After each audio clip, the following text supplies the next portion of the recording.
Most cleanroom classification mistakes don't happen in the particle count data. They happen in the decision made before any measurements are taken. Over-engineer, and you're paying for ISO 5 infrastructure on a device that gets terminally sterilized. Under-engineer, and an FDA inspector will flag your fluid path assembly as uncontrolled. ISO 14644-1 classifies cleanroom air by maximum allowable particle concentrations. ISO Class 5 is 100 times cleaner than ISO Class 7 at the half-micron threshold. That difference matters enormously for aseptic work, and often not at all for terminal sterilization. Here's what most teams miss. FDA-registered ISO 3485 certified with 12 cleanrooms across 125,000 square feet. We classify rooms by measurement, not by floor plan label.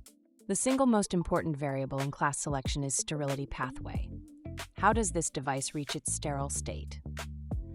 If the device is terminally sterilized by EO, gamma, or E-beam, the cycle kills bioburden introduced during assembly. ISO Class 7 or ISO Class 8 with controlled gowning and surface cleaning is usually appropriate. Aseptic assembly is fundamentally different. There is no downstream kill step.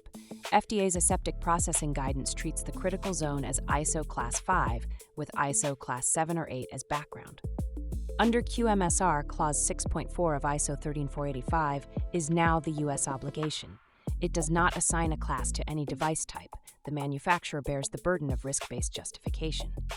Work through 4 questions in order: sterility pathway, contamination sensitivity, bioburden and process validation data, and the monitoring program you can actually sustain. The regulatory standard is adequacy, not stringency. A well-maintained ISO Class 8 with verified data is more defensible than an ISO Class 5 designation with gaps in the record.